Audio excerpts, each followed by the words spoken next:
Всем привет, друзья! С вами снова я, Олег Кашинцев, майор полиции в отставке, диссидент и враг государства путинского.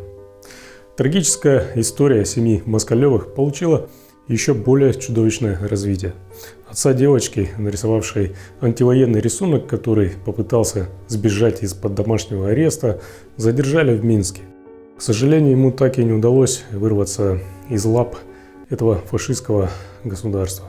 Теперь Москалева, как я понимаю, должны этапировать обратно в Россию, где его закроют и могут нафабриковать, наверное, еще каких-нибудь уголовных дел. Кстати, с момента задержания, то есть 30 марта, о нем ничего не известно.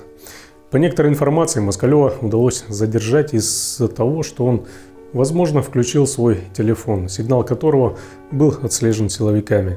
Я думаю, что Москалев не последний, кто пытался убежать таким образом из лап фашистского режима, и думаю также, что попытки сделать это предпримут и другие люди, и надеюсь, они будут более успешными. Сегодня я хочу вновь рассказать о мерах безопасности, которые следует соблюдать тем, кто пытается бежать от путинского гестапо. Расскажу, какими способами репрессивные органы ищут своих жертв, и разберу по пунктам, почему при побеге не стоит делать те или иные действия.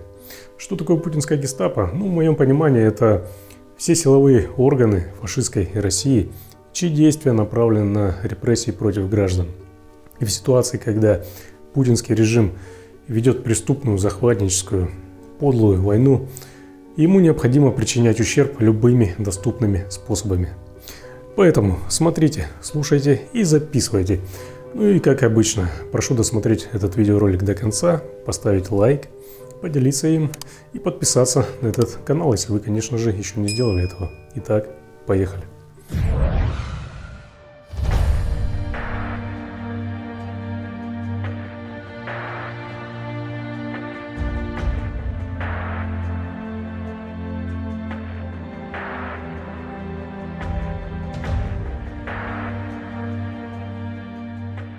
Итак, недавно суд, в кавычках, приговорил Алексея Москалева к 2 годам колонии за антивоенную позицию его и его 13-летней дочери.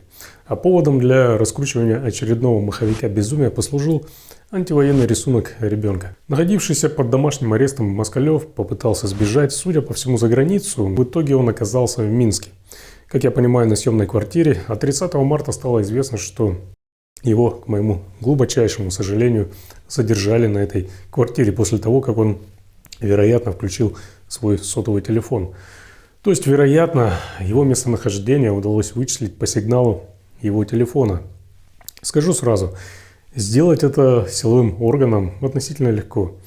Сейчас я приведу несколько версий того, как Москалева могли вычислить через его телефон.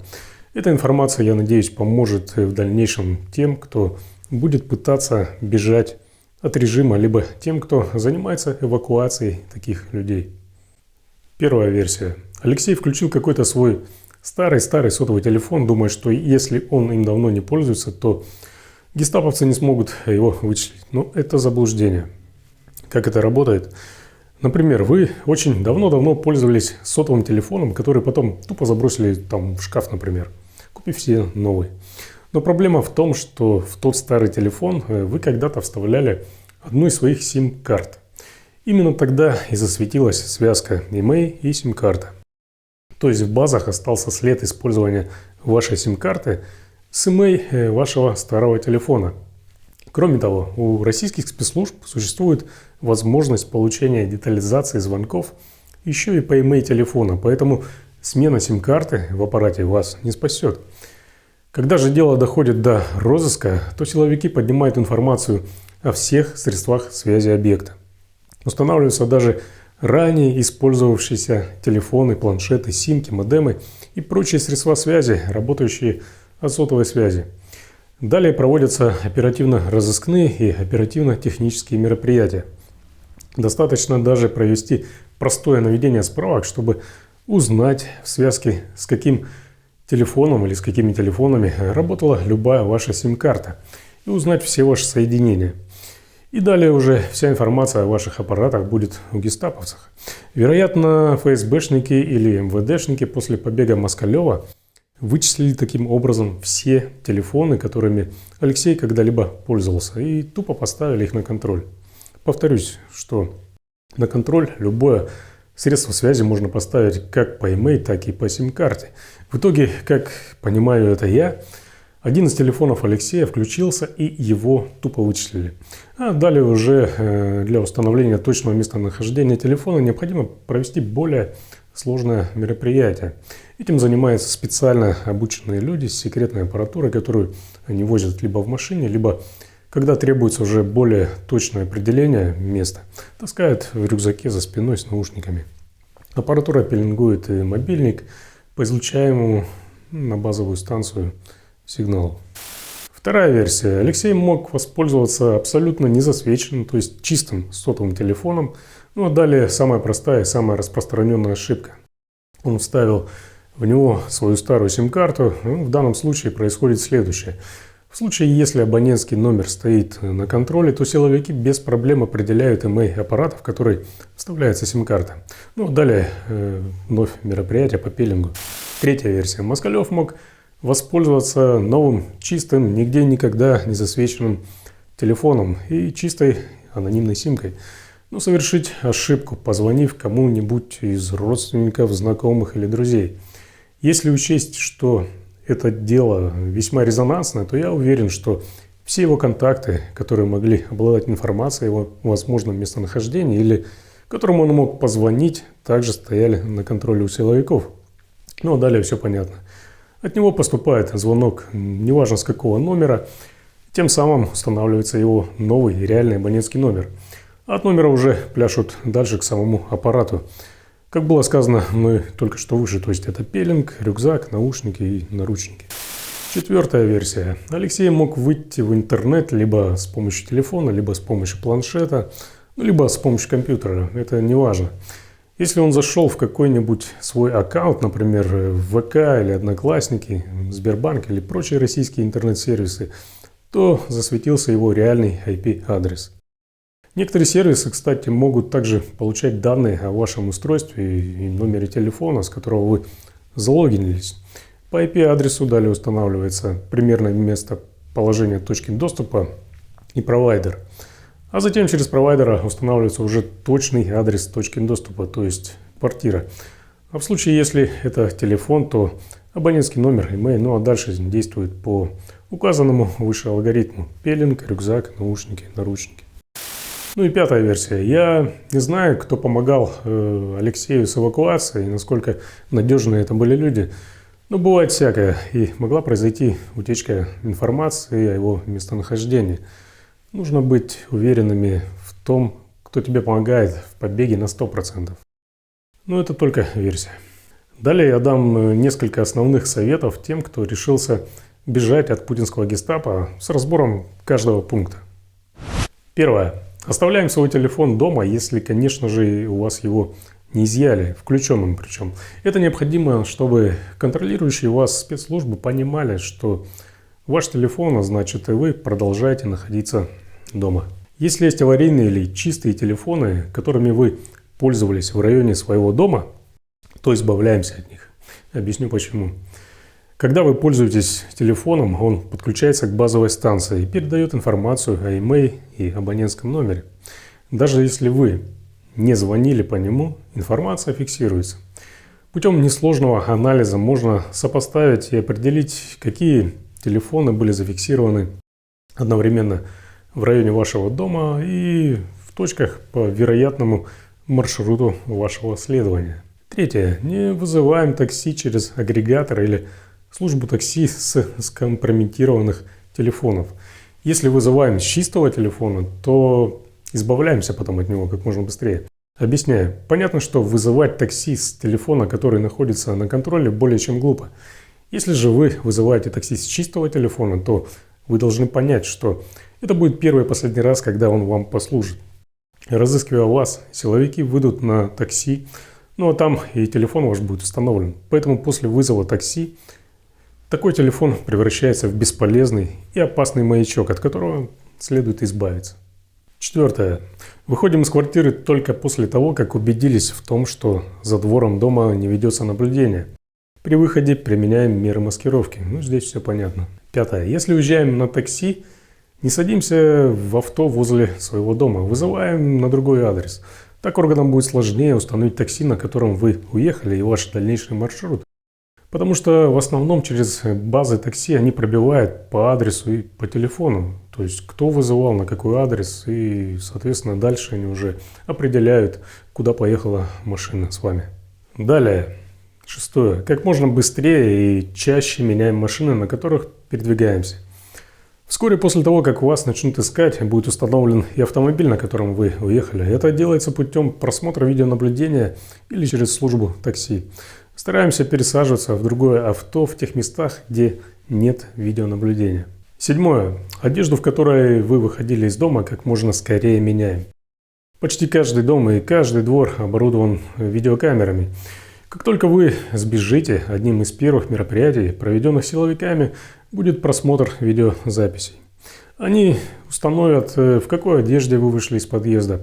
Эта одежда создаст вам много проблем. Восьмое. Не навещаем знакомых, друзей, родственников или другие свои адреса после побега. Мероприятия по розыску включают в себя в том числе и проверку связи объекта. То есть это все люди, с которыми вы контактировали когда-либо и которые могут располагать информацией о вашем местонахождении. Также осуществляется проверка всех известных ваших бывших, действующих и новых известных адресов. Возможно, за некоторыми адресами будет установлено скрытое наблюдение, поэтому никого не посещаем, все свои адреса также обходим стороной. Не звоним никому, кто имел к вам какое-либо отношение, ни родственникам, ни друзьям, ни знакомым, ни коллегам. Самое первое, что будут делать силовики для установления вашего местонахождения, это поставят на контроль, то есть на прослушку и на технический контроль, все известные им средства связи, принадлежащие вам. Также будут проводиться мероприятия по установлению новых средств связи, которые вы могли приобрести перед или после побега. Кроме того, на контроль будут поставлены и средства связи ваших родственников, друзей, различных так называемых связей. Если вы, например, позвоните кому-либо из них, а они в это время находятся на контроле, то бинго! Силовики установят ваш действующий телефон. Ну а далее все вытекающие мероприятия, описанные выше, с известными последствиями. Поэтому сохраняем режим молчания. Пользоваться мессенджерами, если вы не уверены, как соблюдать анонимность в них, лучше не следует. Далее. Не заходим в свои аккаунты в российских интернет-сервисах и соцсетях, если не знаем, как скрывать реальный IP. Если вы зашли в свой аккаунт в интернет-сервис, который сотрудничает с российскими силовиками, а все российские интернет-сервисы обязаны предоставлять им любую информацию, то спецслужбами будет установлен ваш реальный IP-адрес. По IP-адресу установят населенный пункт провайдера, ну а далее уже точный адрес. Про ВК, Одноклассники, Яндекс и Viber вообще отдельная история. Некоторые из этих сервисов не просто сотрудничают, а предоставляют прямой технический доступ к своим сервисам, спецслужбам. Так что силовики могут узнать не только ваш IP, но и полную информацию о вашем телефоне, с которого вы заходите туда. 11. Не пользуемся своими банковскими картами или картами своих родственников, друзей и так далее. Российские банки также предоставляют всю информацию силовикам. На операции по вашим счетам и тем более по банковским картам могут поставить условные сторожки. То есть, если вы засветились какой-нибудь покупкой с помощью банковской карты или сняли там наличные, то сразу будет известно, где вы это сделали. То же произойдет, если вы засветились с картой вашего родственника или знакомого, то есть значения не имеет, которое известно силовикам. 12. Не светим своими документами при оформлении билетов и так далее. Путинские силовые структуры имеют полный доступ к базам купленных билетов. Купили билет на свое имя, сработал сторожок. Информация об этом оказалась у силовиков раньше, чем вы сели в салон согласно купленным билетам. Я надеюсь, что маленькая и смелая семья Москалевых будет вновь вместе гораздо раньше, чем это кажется на первый взгляд. А путинский режим, устроивший все это, вскоре предстанет перед судом. Только фашистские режимы прибегают к репрессиям в отношении детей. Они разлучают их с родителями, разрушают семьи, совершают массовые депортации, пытаясь перевоспитать и заставляя принять ту идеологию, которую исповедуют их лидеры. Удерживающий пост президента России военный преступник, убийца и вор Владимир Путин, который в настоящее время разыскивается Международным уголовным судом за совершение военных преступлений, построил в стране именно такой режим. А все из-за страха потерять власть и оказаться тем, кем он есть на самом деле. То есть полным ничтожеством, каким-то чмошным персонажем из пародийного фильма. А знаете что? Все эти байки про то, как Путин вырос в питерской подворотне и научился жить по каким-то там уличным правилам, якобы вступая в какие-то там драки, скорее всего, полный пиздеж. Он, наверное, действительно вырос в подворотне, но вот только больше похоже на то, что его в свое время тупо чморили и пи***ли. Отсюда и желание стать великим, компенсировав таким образом свои давние проблемы. Пусть теперь готовится жить по тюремным правилам, скоро ему это пригодится.